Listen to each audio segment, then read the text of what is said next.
भारतीय state bank द्वारा भारत के सर्वोच्च न्यायालय को गुमराह कर दिया गया है, या जो उनकी मंशा थी कि सुप्रीम कोर्ट द्वारा 15 फरवरी 2024 को दिए गए अपने आदेश में जो गाइडलाइन, जो तिथि निर्धारित की गई थी, उसका पालन नहीं करना है और स्टेट बैंक ने उस तिथि का पालन नहीं किया है। जी हाँ, ऐसा मैं इसलिए कह रहा हूँ कि आप जानते हैं 15 फरवरी 2024 को भारतीय उच्चतम न्यायालय ने एक बहुत ही महत्वपूर्ण निर्णय देते हुए इलेक्टोरल बॉन्ड्स को असंवैधानिक करार दे दिया था।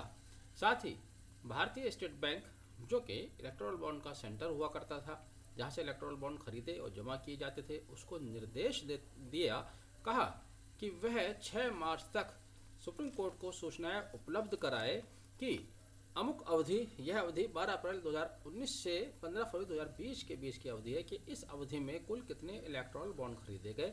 साथ ही इलेक्शन कमीशन ऑफ इंडिया को निर्देश दिया कि 30 मार्च 2024 तक वह उन सभी खरीदे गए इलेक्टोरल बॉन्ड की सूचनाएं अपनी वेबसाइट पर अपलोड करे। तो 6 मार्च 2024 डेडलाइन थी, लेकिन इसमें स्टेट बैंक द्वारा किया क्या जाता है, 6 मार्च को ही एक एप्लीकेशन मूव की जाती है सुप्रीम कोर्ट के समक्ष, जिसमें वह सुप्रीम कोर्ट से आग्रह करती है कि सूचनाएं प्रेषित करने की तिथि 6 मार्च से बढ़ाकर 30 जून 2024 कर दी जाए।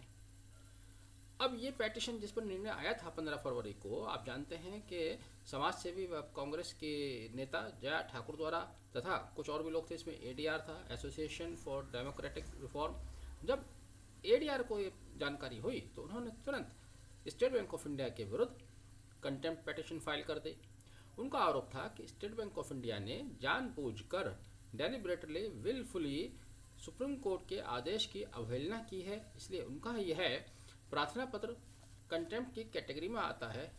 और इस पर शक होने का एक मुख्य कारण भी है, ठोस आधार भी है। जब भारत के उच्चतम न्यायालय ने 6 मार्च तक सूचनाएं मांगी थीं, 15 फरवरी का आदेश जहां पर 3 सप्ताह का समय दिया गया था, तो स्टेट बैंक ऑफ इंडिया द्वारा 6 मार्च को ही ये पेटिशन फाइल क्यों की गई, एप्लीकेशन फाइल क्यों की गई। अगर उनको लग रहा था, जैसे कि उन्होंने कहा है, कि यह समय 3 सप्ताह का समय पर्याप्त समय नहीं है, चूँकि उनका कहना था 12 अप्रैल 2019 से और 15 फरवरी 2020 के बीच में 22,217 इलेक्टोरल बॉन्ड खरीदे गए, तो ये बात वो उस दिन भी कह सकते थे जिस दिन आदेश आ रहा था, अगले दिन कह सकते थे, उसके अगले दिन कह सकते थे, लेकिन 6 मार्च को ही क्यों कहा, जबकि 6 मार्च उनकी डेडलाइन थी। अब कमाल की बात क्या है, यहाँ पर स्टेट बैंक ऑफ इंडिया ने दोनों ही पेटिशन को स्वीकार भी कर लिया। अब स्टेट बैंक ऑफ इंडिया की एक्सटेंशन एप्लीकेशन और कंटेम्प्ट पेटिशन दोनों पर 11 मार्च 2024 को सुनवाई की जानी है। 11 मार्च 2024 को सुनवाई होती है या नहीं होती है, या उसमें कोई उसी दिन कोई निर्णय आता है या नहीं आता है, और अगर कोई निर्णय आता भी है तो सुप्रीम कोर्ट का निर्णय यह तो आएगा नहीं कि आज ही इन्फॉर्मेशन दीजिए, उसमें भी वो आगे का कोई समय देगा। तो इस तरह से स्टेट बैंक की जो मंशा थी वो अपनी उस मंशा में कामयाब हो गया, यानी कि उसको तो एक्सटेंशन ऑटोमेटिकली मिल ही गया। एक्सटेंशन उनको तब नहीं मिलता जब 6 मार्च को ये सुप्रीम कोर्ट द्वारा उनके द्वारा दायर की गई पिटीशन को या एप्लीकेशन को कॉस्ट के साथ खारिज कर दिया जाता और कहा जाता कि आप इमीडिएट इन्फॉर्मेशन प्रोवाइड कीजिए। ऐसा नहीं हुआ। तो यानी कि इससे लग ये रहा है कि सुप्रीम कोर्ट ने भी कहीं ना कहीं उनको समय दे दिया है। अब 30 जून की जो समय अवधि मांगी गई है उस पर भी सवाल उठाए जा रहे हैं। 30 जून 2024 की समय अवधि भी आप समझ ही रहे हैं। 30 जून 2024 यानी कि तब तक भारत में लोकसभा के चुनाव हो चुके होंगे, सरकार का गठन हो चुका होगा।